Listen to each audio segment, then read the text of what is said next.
Breaking news from the Pentagon. The U.S. military has launched a major operation against Iran, and officials say it could reshape the balance of power in the region. President Trump stated last night that this operation could last 4 weeks or less. Pentagon officials, however, declined to set a specific timeline. What we do know, in just 60 hours, the U.S. has conducted nonstop combat operations targeting Iran's military infrastructure. In the first 24 hours alone, on over 1,000 targets were hit, but the most significant development came this morning during a Pentagon briefing. General Dan Kane, chairman of the Joint Chiefs of Staff, confirmed that U.S. forces have achieved air superiority. That means Iran's Russian and Chinese-made air defense systems have been suppressed in under 3 days. U.S. stealth fighters and precision missiles now dominate the skies, allowing U.S. forces to actively hunt missile launchers. The operation began with U.S. One Cyber Command and U.S. Space Command, disrupting Iran's ability to communicate, detect, and respond. This was followed by a daylight strike carried out by the Israeli Defense Forces, supported by U.S. intelligence. The first kinetic strikes were launched by Tomahawk missiles at sea, targeting Iranian naval forces along the southern flank.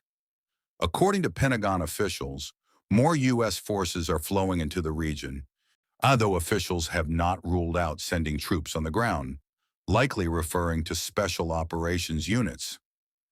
Tragically, 4 U.S. troops were killed when their tactical operations center took a direct hit.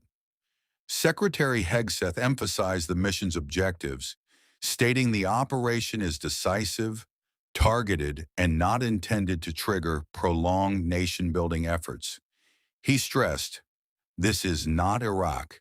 This is a mission with clear objectives: destroy missile threats, cripple the Iranian Navy, and avoid nuclear escalation." Earlier reports of 3 American F-15S and 6 pilots being downed were confirmed as friendly fire incidents from Kuwaiti forces. All pilots are safe. Pentagon officials continue to stress that this operation is not about regime change. While President Trump has encouraged Iranians to rise against their leaders, the official mission remains focused on neutralizing threats. One question many analysts are asking: how realistic is it for unarmed Iranian civilians to confront Iran's heavily armed security forces? And how will the U.S. prevent this from escalating into an insurgency once the initial strikes are complete? As the situation develops, Pentagon officials caution that backup leadership may already be in place in Tehran, signaling that Iran could adapt quickly. For now, the U.S. mission is focused, decisive, and unprecedented in scale. Stay tuned as we continue to track operations from the ground and from the Pentagon.